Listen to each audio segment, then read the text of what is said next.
제 이름은 안나. 불과 1년 전까지만 해도 저는 제 고향인 시카고의 작은 아파트 방에서 벽을 향해 다가오는 것 같은 절망감에 숨 막혀 하고 있었어요. 대학 졸업장의 무게는 자랑스러움이 아닌 수천만 원의 학자금, 대출이라는 무거운 족쇄로 느껴졌죠. 낮에는 동네 카페에서 최저 시급을 받으며 커피를 내렸고, 밤에는 수십 통의 이력서를 보냈지만 돌아오는 것은 차가운 거절의 메일뿐이었습니다. 하지만 저를 가장 힘들게 했던 것은 돈보다도 공포였어요. 해가 지면 거리는 전혀 다른 얼굴을 했고, 저는 밤늦게 아르바이트를 마치고 집으로 돌아가는 그 짧은 10분의 거리가 지옥처럼 두려웠습니다. 누군가 뒤따라오는 것 같은 환청에 시달리며 뛰다시피 걸어야 했고, 집 문을 잠그고 나서야 안도의 한숨을 내쉴 수 있었죠.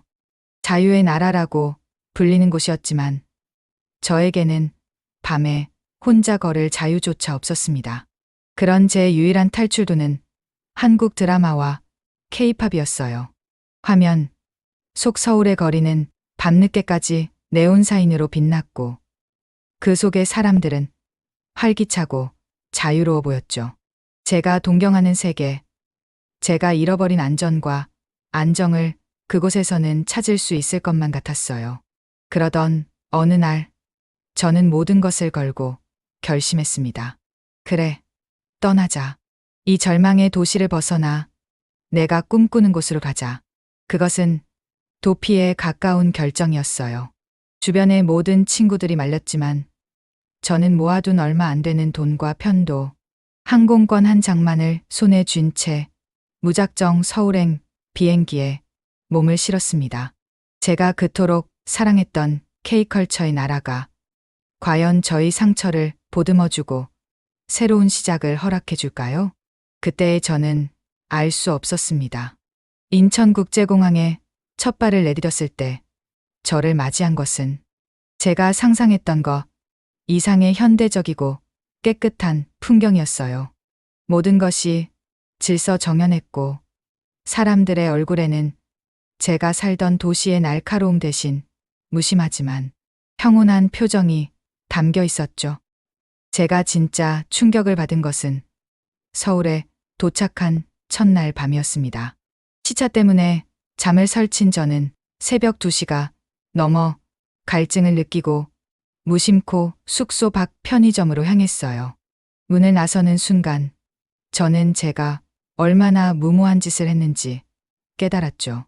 시카고에서라면 새벽 2시에 여자가 혼자 거리를 걷는다는 것은 상상조차 할 수 없는 일이었으니까요. 온몸이 공포로 굳어졌지만 놀랍게도 거리에는 저 말고도 다른 사람들이 있었어요. 연인들은 손을 잡고 산책하고 있었고, 포장마차에서는 친구들끼리 웃으며 술잔을 기울이고 있었죠. 모든 것이 너무나도 평화로웠습니다. 저는 그때 처음으로 20년 넘게 살면서 단 한 번도 느껴보지 못했던 밤의 안전이라는 것을 경험했습니다. 그 순간 제 마음속을 짓누르던 무거운 돌덩이 하나가 사라지는 기분이었어요.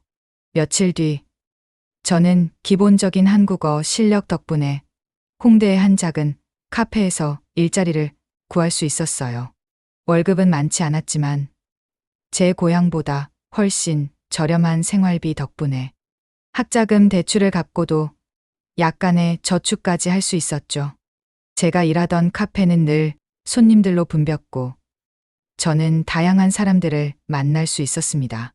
처음에는 언어 장벽 때문에 힘들었지만 동료들과 손님들은 제 서툰 한국어를 인내심 있게 들어주었고 오히려 귀엽다며 웃어주기도 했죠. 하지만 제가 한국 사회의 특별함을 깨닫게 된 결정적인 사건은 일을 시작한 지 한 달쯤 되었을 때 일어났어요. 그날은 제 실수로 노트북이 든 가방을 카페 의자에 그대로 두고 퇴근해버린 날이었습니다. 다음 날 아침 출근 준비를 하다가 가방이 없다는 것을 깨달은 순간 제 세상은 무너지는 것 같았죠. 그 노트북은 제 전부나 다름없었어요. 학자금 대출을 받아 산 비싼 노트북이었고 제 모든 개인 정보와 작업물들이 담겨 있었으니까요. 저는 거의 울면서 카페로 달려갔습니다.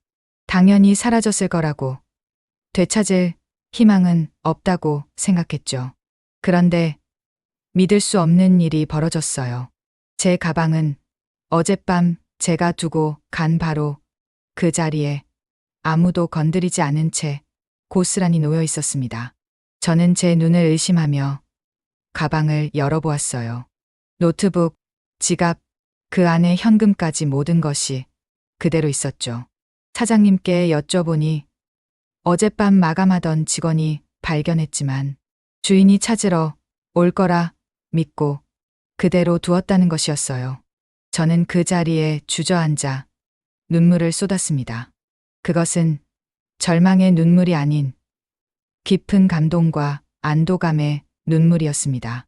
이곳은 정말 내가 알던 세상과는 다른 곳이구나. 노트북 사건 이후 저는 한국이라는 사회에 대해 더 깊은 신뢰와 호기심을 갖게 되었어요. 이곳 사람들은 어떻게 이런 당연한 듯한 정직함과 공동체 의식을 가질 수 있었을까요? 저는 그 답을 일상 속에서 조금씩 찾아가기 시작했습니다. 가장 먼저 저를 놀라게 한 것은 빨리빨리 문화의 이면이었어요. 처음에는 모든 것이 신속하고 효율적으로 처리되는 것에 감탄하면서도 한편으로는 너무 삭막하고 여유가 없는 것은 아닐까 생각했죠. 하지만 저는 곧 깨달았어요. 한국의 빨리빨리는 단순히 성급한 것이 아니라 타인의 시간을 존중하는 배려에서 비롯된 것일 수 있다는 것을요. 주문한 음식이 10분 만에 나오고 택배가 하루 만에 도착하고 고장난 인터넷이 몇 시간 만에 수리되는 이 놀라운 시스템은 결국 사회 구성원 모두가 서로의 소중한 시간을 낭비시키지 않으려는 암묵적인 약속과도 같았습니다. 제가 일하는 카페에서도 마찬가지였어요. 손님들은 대부분 오래 기다리는 것을 좋아하지 않았지만 바쁜 와중에도 직원들이 실수를 하면 너그럽게 이해해 주거나 오히려 천천히 하세요라며 격려해 주는 따뜻한 모습을 자주 볼 수 있었죠. 그것은 제가 익숙했던 개인의 권리만을 주장하는 문화와는 다른 조화와 배려를 중시하는 모습이었습니다. 그러던 중 저는 제 인생을 바꾼 또 하나의 특별한 경험을 하게 되었어요. 제가 살던 작은 원룸 건물의 옆집에 새로운 이웃이 이사를 온 날이었죠. 갑자기 저희 집 초인종이 울렸고 문을 열어보니 처음 보는 아주머니가 김이 모락모락 나는 접시를 들고 서 계셨어요. 저는 순간 경계심에 몸이 굳어졌어요.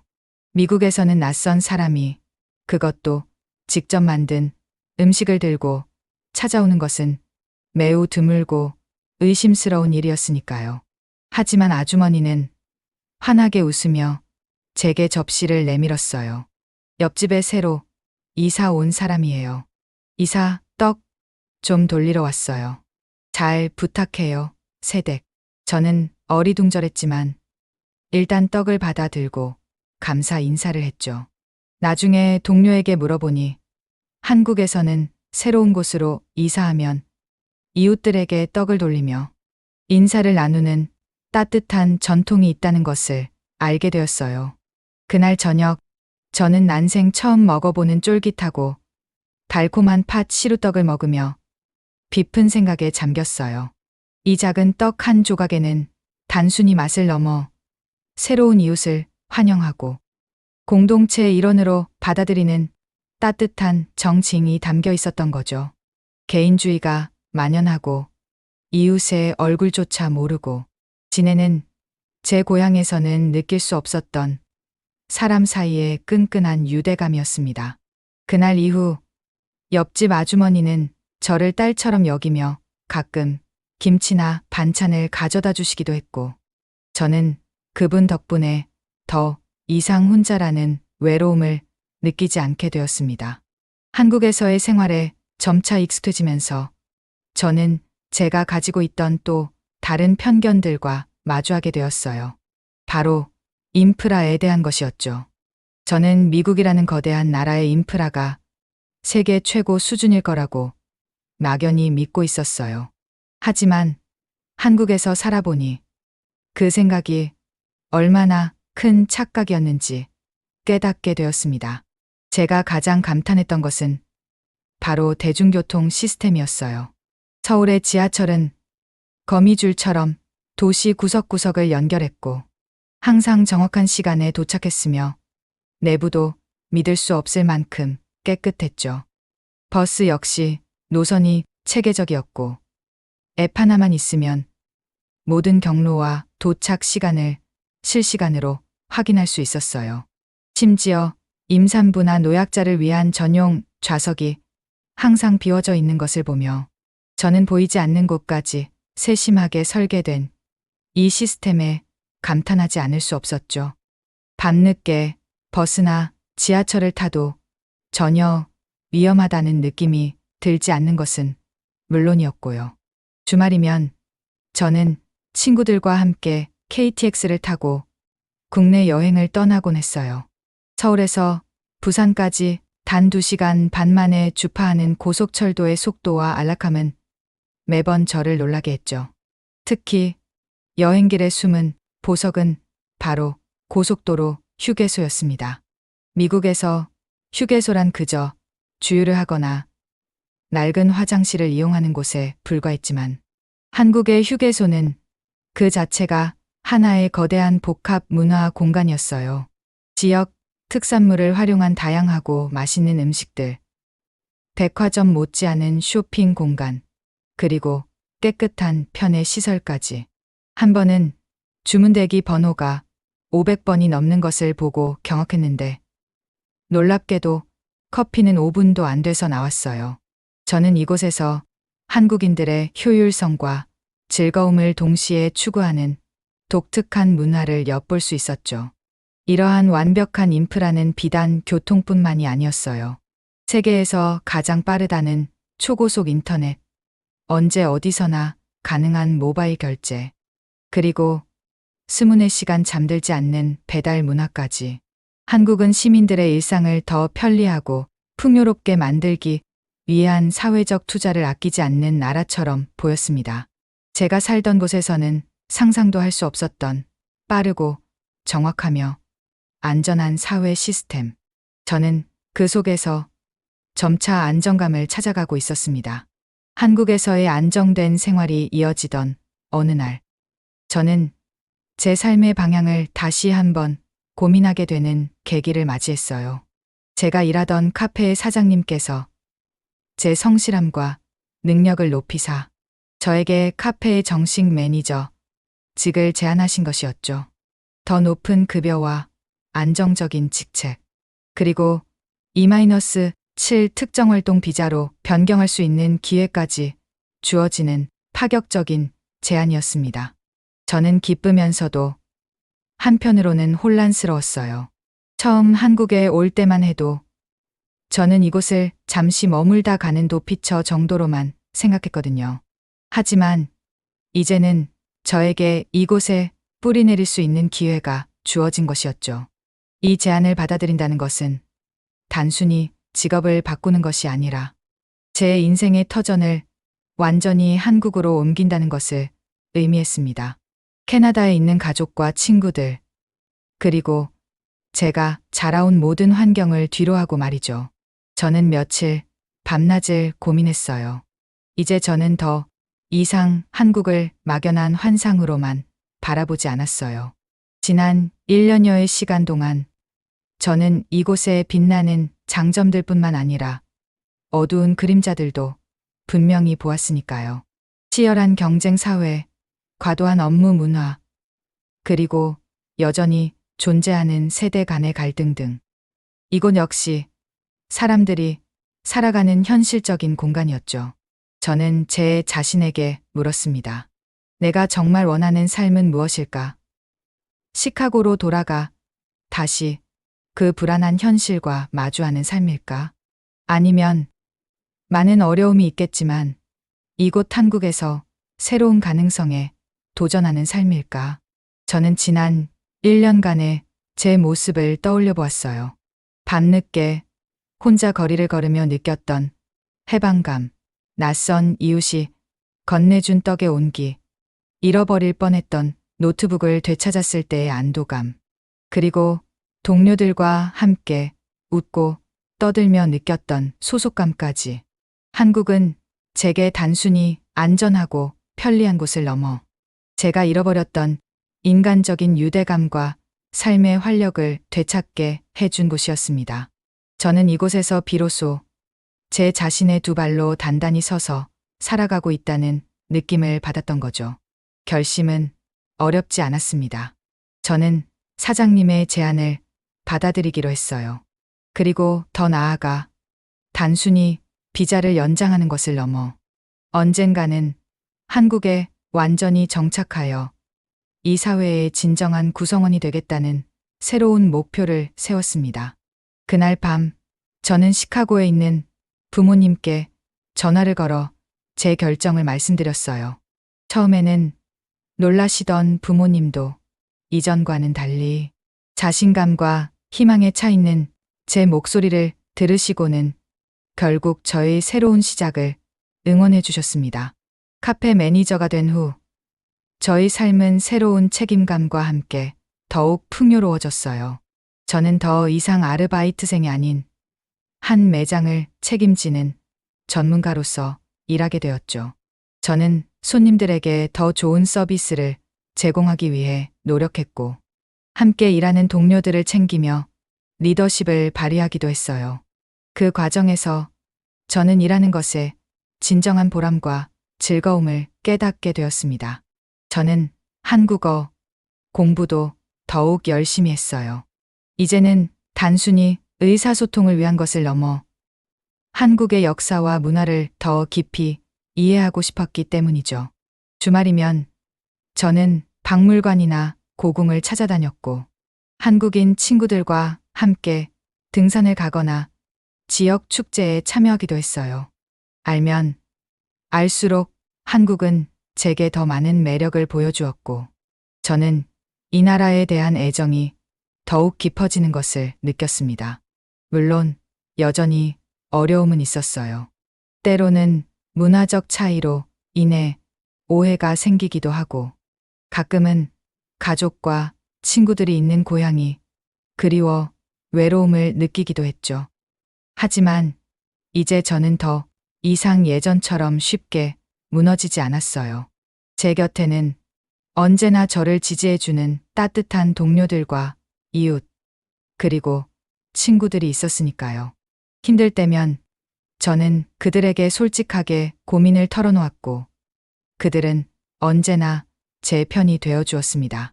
시간이 흘러 저는 마침내 안정적인 거주, 비자 F-1을 취득하게 되었어요. 출입국 관리 사무소에서 새로운 외국인 등록증을 발급받던 날, 저는 지난 몇 년간의 시간들이 파노라마처럼 스쳐 지나가는 것을 느꼈죠.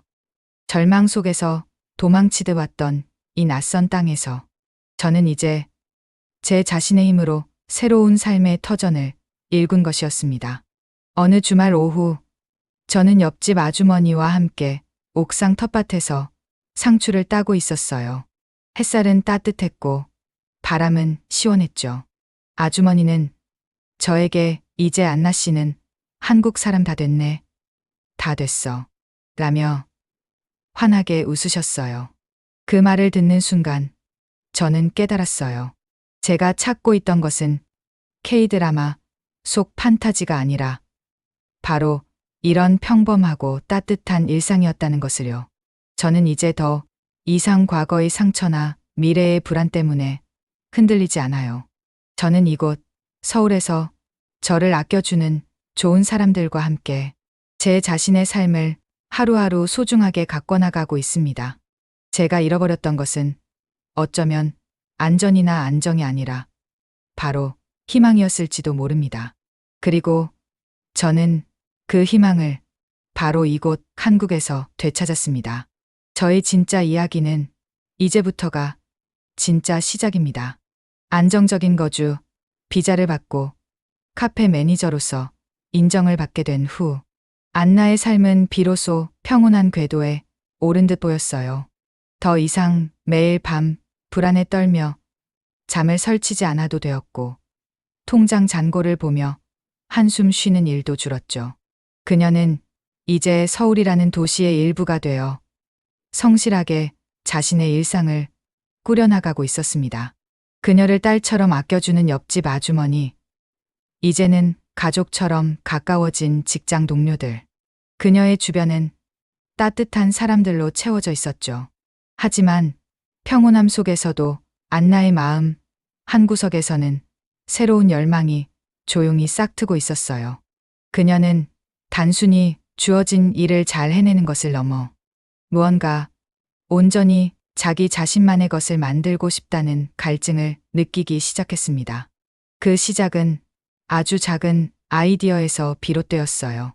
그녀가 일하는 카페는 늘 손님들로 붐볐지만 메뉴는 대부분 한국의 다른 카페들과 크게 다르지 않았어요. 안나는 문득 자신의 뿌리인 미국의 맛과 한국의 맛을 결합한 새로운 디저트를 만들어 보면 어떨까 하는 생각을 하게 되었죠. 그녀는 주말마다 집에서 베이킹을 하며 실험을 거듭했어요. 시카고에서 어머니가 자주 만들어 주시던 꾸덕한 치즈케이크 레시피에 한국의 고소한 흑임자나 향긋한 유자청을 더해보는 시기였죠. 몇 번의 실패 끝에 그녀는 마침내 완벽한 조합을 찾아냈어요. 흑임자, 크럼블, 치즈케이크. 그녀는 용기를 내어 사장님께 이 메뉴를 제안했고 시식해 본 사장님은 그녀의 아이디어에 감탄하며 흔쾌히 정식 메뉴로 출시하는 것을 허락해 주었습니다. 결과는 대성공이었어요. 흑임자, 치즈케이크는 SNS를 통해 입소문이 나기 시작했고 미국인 매니저가 직접 개발한 특별한 디저트라는 스토리텔링까지 더해져 카페의 시그니처 메뉴로 자리 잡았죠. 멀리서 이 케이크 하나만을 위해 찾아오는 손님들이 생겨날 정도였어요. 안나는 자신이 만든 디저트를 맛있게 먹는 손님들을 보며 이전과는 다른 차원의 깊은 보람과 희열을 느꼈습니다. 그리고 그 순간 그녀의 마음속에 새로운 꿈이 선명하게 그려졌어요. 그래, 나만의 카페를 열자. 나의 이야기와 내가 만든 디저트가 있는 세상에 단 하나뿐인 그런 공간을. 그날 이후 안나는 새로운 목표를 위해 움직이기 시작했어요. 퇴근 후의 시간은 이제 온전히 창업 준비를 위한 시간으로 채워졌죠. 그녀는 서울 시내의 유명한 카페들을 찾아다니며 인테리어와 메뉴, 서비스 등을 꼼꼼히 분석했고 밤에는 노트북 앞에 앉아 외국인을 위한 창업 절차, 상권 분석, 사업 계획서, 작성법 등을 공부했어요. 책상 한편에는 그녀가 꿈꾸는 카페의 스케치와 메뉴 아이디어들이 빼곡히 쌓여갔죠. 잠자는 시간마저 아까울 정도로 가슴이 뛰는 나날이었습니다. 어느 날 저녁, 그녀는 옆집 아주머니를 초대해 자신이 구상한 사업 계획에 대해 조심스럽게 털어놓았어요. 아주머니는 그녀의 야심찬 계획에 감탄하면서도 이내 현실적인 걱정이 담긴 표정으로 물었죠. 안나야, 생각은 참 좋은데 외국인 혼자 여기서 가게 여는 거, 그거 정말 쉬운 일 아니다. 당장 가게 얻으려면 보증금이 얼만 줄 아니? 웬만한 아파트 전세값이야. 은행에서 대출 받는 건 하늘의 별 따기고 혹시 모아놓은 돈은 넉넉하게 있니? 아주머니의 질문에 안나는 잠시 말문이 막혔어요. 그녀는 그동안 메뉴 개발이나 인테리어 같은 꿈 같은 부분에만 집중했지. 가장 중요하고 현실적인 자금 문제에 대해서는 막연하게만 생각하고 있었거든요. 그녀는 지난 몇 년간 열심히 저축했지만 아주머니가 말하는 수천만 원 혹은 억대에 달하는 보증금과 창업 비용에 비하면 턱없이 부족한 금액이었습니다. 그날 밤 안나는 처음으로 자신의 꿈의 무게를 현실적으로 체감했어요. 열정과 아이디어만으로는 넘을 수 없는 너무나도 높고 단단한 돈이라는 벽. 그녀는 다시 한번 거대한 현실의 장벽 앞에 서게 된 기분이었습니다. 하지만 1년 전 절망 속에서 도망치듯 한국에 왔던 그때의 그녀와 지금의 그녀는 달랐어요. 그녀의 눈빛에는 좌절 대신 어떻게든 방법을 찾아내고 말겠다는 단단한 의지가 깃들어 있었습니다. 그녀의 진짜 도전은 이제부터가 시작이었습니다. 자신만의 카페를 열겠다는 뜨거운 열망은 차가운 현실의 벽 앞에서 조금씩 온도를 잃어가는 듯했어요. 안나는 다음 날부터 본격적으로 창업 자금을 마련할 방법을 알아보기 시작했지만 문을 두드리는 곳마다 절망적인 대답만이 돌아왔죠. 그녀는 가장 먼저 주거래 은행을 찾아가 소상공인 창업 대출에 대해 상담을 받았어요. 깔끔한 정장을 입은 상담원은 그녀의 사업 계획서를 흥미롭게 검토했지만 그녀의 외국인 등록증을 확인하고는 이내 난처한 표정을 지었습니다. 안나 고객님, 사업 아이템도 좋으시고 경력도 있으시지만 솔직히 외국인 신분으로는 은행권 대출이 거의 불가능합니다. 안정적인 담보나 한국인 보증인이 없다면 리스크가 너무 커서요. 그의 정중하지만 단호한 거절에 안나는 첫 번째 문턱부터 넘을 수 없다는 사실에 깊은 무력감을 느꼈습니다. 다른 은행 몇 군데를 더 찾아가 보았지만 대답은 모두 같았죠. 은행이 안 된다면 정부 지원은 어떨까? 그녀는 희망을 버리지 않고 청년 창업 지원이나 외국인 투자 지원 같은 다양한 정부 프로그램을 샅샅이 뒤졌어요. 하지만 대부분은 첨단 기술이나 IT 분야에 집중되어 있었고 그녀가 하려는 요식업 분야의 지원은 거의 없었죠. 간혹 조건이 맞는 프로그램을 찾아도 수십 대 1의 경쟁률을 뚫어야 하거나 너무나도 복잡한 서류와 자격 요건을 요구했어요. 그녀는 마치 거대한 미로 속에 갇힌 기분이었습니다. 시간이 흐를수록 안나는 점점 지쳐갔어요. 퇴근 후에는 창업 계획을 세우는 대신 무기력하게 침대에 누워있는 날이 많아졌죠. 역시 무리였나? 내가 너무 큰 꿈을 꾼 걸까? 그냥 지금처럼 매니저로 만족하며 사는 게 맞는 걸지도 몰라. 부정적인 생각들이 그녀의 머릿속을 가득 채웠고 한때 그녀를 가슴 뛰게 했던 꿈은 이제 무거운 짐처럼 느껴지기 시작했습니다. 그러던 어느 주말 안나는 친하게 지내던 옆집 아주머니 댁에 초대받아 저녁 식사를 함께하게 되었어요. 아주머니는 안나의 어두운 표정을 금세 알아차리고는 무슨 걱정이 있냐며 다정하게 물어주셨죠. 안나는 그동안 혼자 끙끙 앓았던 고민들을 모두 털어놓았습니다. 은행의 높은 문턱, 복잡한 정부 지원, 그리고 무엇보다 턱없이 부족한 자금 문제까지. 그녀의 이야기를 다 들은 아주머니는 잠시 생각에 잠기시더니 따뜻한 녹차를 한 잔 건네며 말했어요. 안나야, 원래 큰일을 하려면 문턱이 높은 법이란다. 은행이나 나라에서 안 도와준다고 그렇게 쉽게 포기할 거니? 하지만 돈이 없는 거려. 저 혼자 힘으로는 도저히. 안나가 힘없이 대답했어요. 왜 혼자라고 생각해? 아주머니가 그녀의 손을 꼭 잡으며 말했어요. 내 곁에는 우리가 있잖니. 내가 만든 그 맛있는 케이크 나만 먹어본 게 아니야. 우리 동네 사람들, 그리고 내가 일하는 카페 손님들 중에도 내 솜씨에 반한 사람이 얼마나 많은데 그 사람들의 힘을 한번 믿어보는 건 어떠니? 아주머니의 말은 안나의 머릿속에 새로운 아이디어를 던져주었어요. 사람들의 힘? 그녀는 문득 미국에서 가끔 보았던 크라우드 펀딩이나 커뮤니티 펀딩 같은 개념들이 떠올랐죠. 거대한 기관이나 은행 대신 평범한 개인들의 작은 후원을 모아 꿈을 실현하는 방식. 그래, 어쩌면 이게 방법일지도 몰라. 그날 집으로 돌아온 안나는 밤새도록 새로운 사업 계획서를 작성했어요. 은행이나 투자자를 위한 딱딱한 보고서가 아니었죠. 그녀는 자신의 이야기를 담기 시작했어요.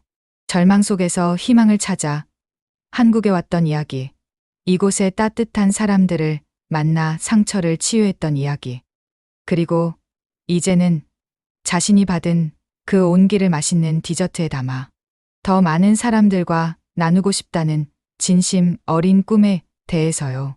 그녀는 단순히 돈을 빌려달라고 요청하는 대신 자신의 카페를 함께 만들어갈 첫 번째 손님이자 동업자를 모집한다는 컨셉으로 계획을 구체화했습니다.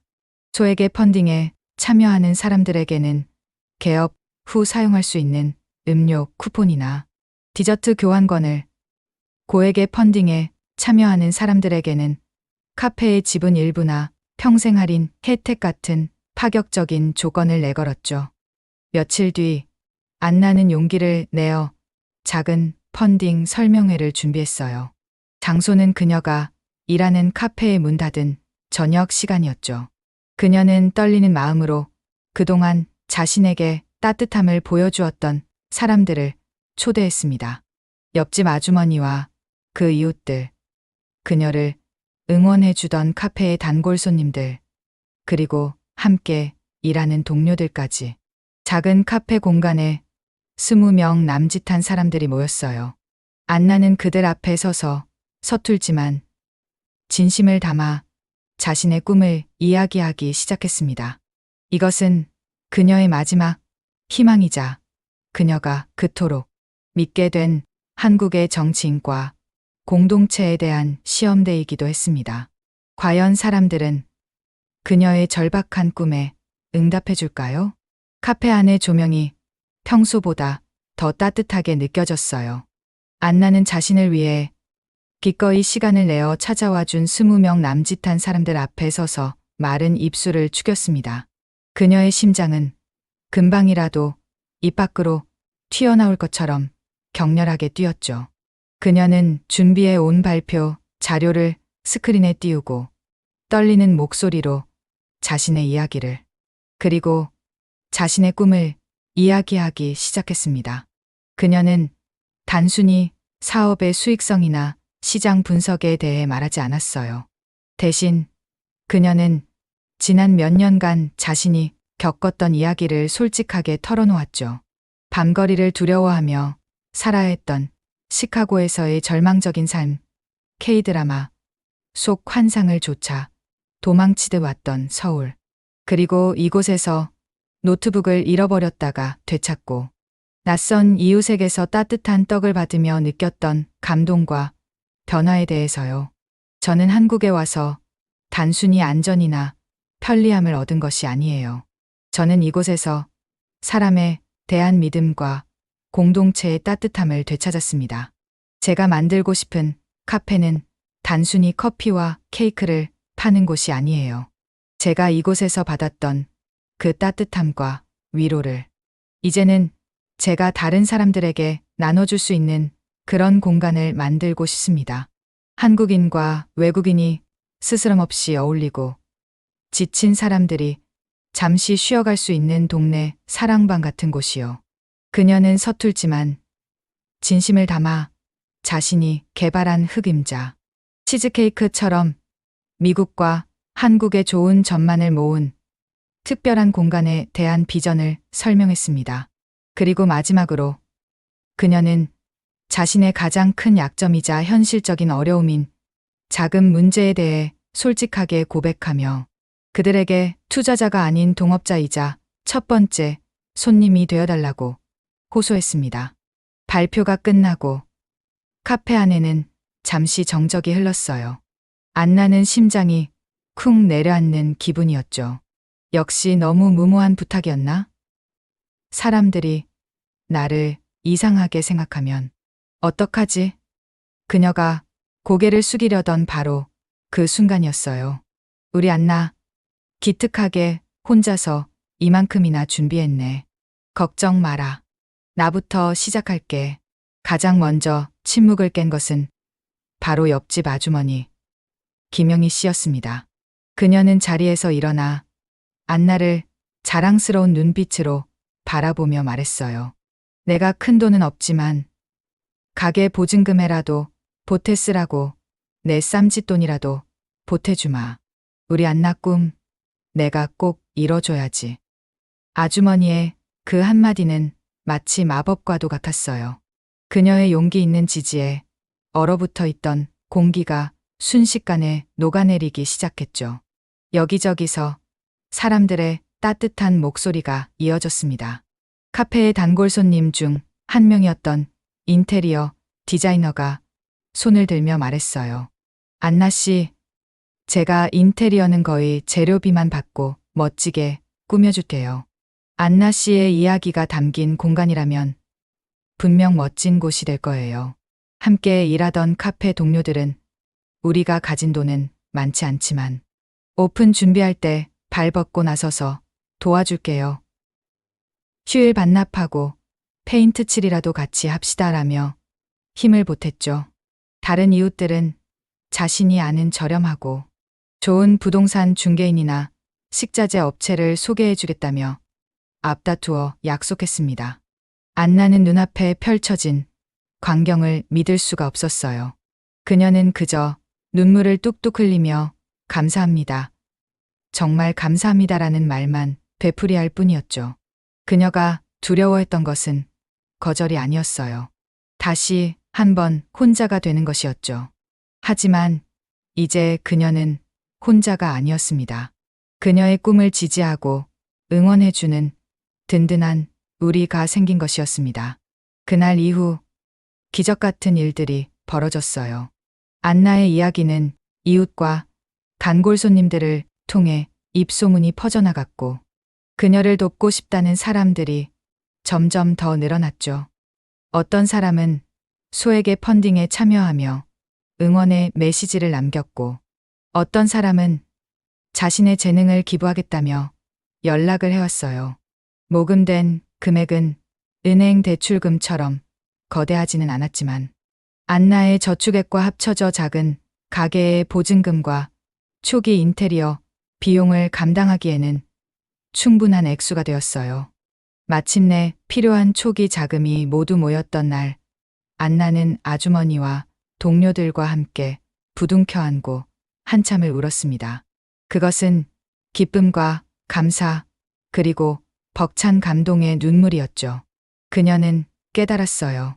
자신이 사랑하게 된 한국의 진짜 힘은 화려한 케이팝이나 거대한 빌딩 숲이 아니라 바로 위기에 처한 사람을 외면하지 않고 함께 손잡아주는 사람들의 따뜻한 마음에 있다는 것을요.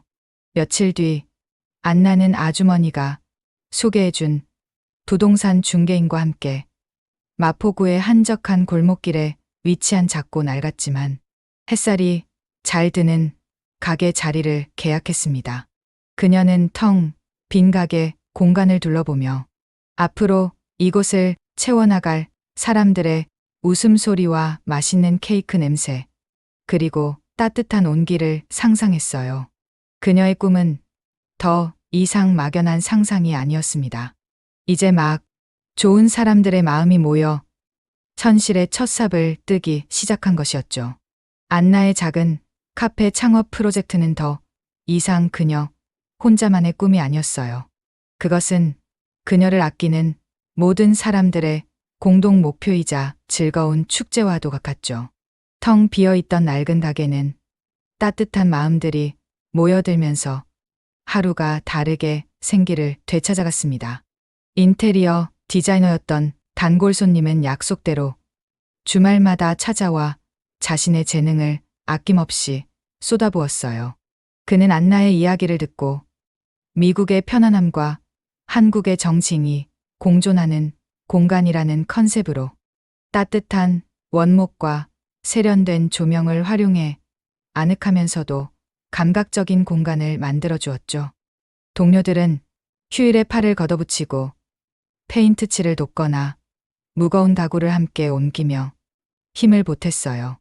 옆집 아주머니 김영희 씨는 매일같이 간식을 쌓아들고 찾아와 일꾼들의 배를 채워주며 현장에 어머니 역할을 톡톡히 해주었습니다. 안나는 그 모든 과정 속에서 눈물나게 벅찬 감동을 느꼈어요.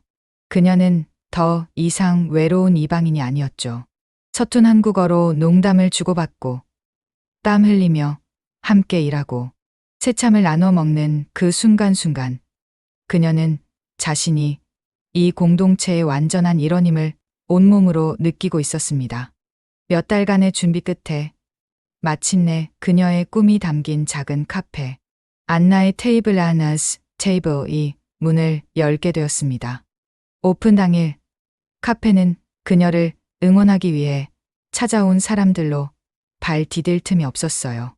아주머니와 이웃들, 옛 동료들, 그리고 그녀의 펀딩에 참여해 주었던 수많은 고마운 얼굴들이 보였죠. 안나는 앞치마를 두른 채 손님 한 명 한 명과 눈을 맞추며 자신이 직접 만든 흑임자 치즈케이크와 향긋한 커피를 내어놓았어요. 카페 안은 맛있는 냄새와 사람들의 즐거운 웃음소리, 그리고 따뜻한 축하의 말들로 가득 찼습니다. 안나의 테이블은 금세 동네의 명소가 되었어요. 안나가 만든 특별한 디저트의 맛도 일품이었지만 무엇보다 그녀가 손님 한 명 한 명에게 건네는 진심 어린 따뜻함이 사람들의 발길을 끌었죠. 카페는 그녀가 꿈꿨던 그대로 한국인과 외국인이 자연스럽게 어울리고 지친 사람들이 잠시 쉬어가는 동네의 사랑방 같은 공간이 되어갔습니다. 그녀는 가끔 작은 언어 교환 모임을 열기도 하고 동네 아이들을 위한 베이킹 클래스를 열기도 하며 자신이 받았던 따뜻함을 다시 지역 사회에 나누기 시작했어요. 시간이 흘러 어느덧 카페를 연 지 1년이 되던 겨울밤이었습니다. 마지막 손님을 배웅하고 혼자 남아 가게를 정리하던 안나는 문득 창밖을 바라보았어요. 창밖에는 하얀 눈이 소복하게 내리고 있었죠. 시카고의 겨울밤이라면 공포에 떨었겠지만 서울에 눈 내리는 밤 풍경은 그저 평화롭고 아름답게만 느껴졌습니다. 그녀는 난로 옆 흔들의자에 앉아 따뜻한 차를 마시며 지난 몇 년을 돌아보았어요. 학자금 빛과 불안감에 짓눌려 도망치듯 떠나왔던 절망의 시간들, 그리고 이곳 서울에서 겪었던 수많은 기적 같은 순간들, 잃어버린 노트북을 되찾았던 날, 이웃에게서 따뜻한 떡을 받았던 날, 그리고 수많은 사람들이 자신의 꿈을 위해 기꺼이 손을 내밀어 주었던 그날까지 그녀는 깨달았어요. 자신이 한국에서 찾은 것은 단순히 안전이나 성공이 아니었다는 것을요. 그녀가 찾은 것은 바로 희망이었습니다. 혼자서는 넘을 수 없는 벽도 함께라면 넘을 수 있다는 믿음. 그리고 나의 작은 노력이 누군가에게 따뜻함이 되고 그 따뜻함이 다시 나에게 돌아오는 선순환의 기쁨. 그녀는 이곳에서 사람에 대한 믿음을 회복하고 더 나은 내일을 꿈꿀 수 있는 용기를 얻었던 거죠. 그 순간 주머니 속 휴대폰이 울렸어요. 시카고에 계신 부모님과의 영상 통화였죠. 화면 속 부모님은 그녀가 보내드린 돈으로 얼마 전 작은 가게를 새로 열었다며 환하게 웃고 계셨어요. 다 우리 딸 덕분이다. 정말 고맙고 사랑한다, 안나. 부모님의 목소리에 안나의 눈시울이 뜨거워졌습니다. 그녀는 이제 부모님을 걱정시키는 딸이 아니라 멀리서나마 든든한 버팀목이 되어드릴 수 있는 딸이 된 것이었죠. 통화를 끊고 그녀는 조용히 카페를 둘러보았어요. 자신의 땀과 그리고 좋은 사람들의 마음이 모여 만들어진 이 소중한 공간. 그녀는 자리에서 일어나 OPN이라고 쓰인 팻말을 CLOSED로 뒤집었어요. 그리고 내일을 위해 가게 불을 끄고 문을 잠갔습니다. 차가운 겨울밤 공기 속으로 나서는 그녀의 발걸음은 더없이 가볍고 희망에 차 있었습니다. 그녀의 진짜 이야기는, 그리고 진짜 행복은 이곳 서울에서 이제 막 따뜻하게 시작되고 있었습니다.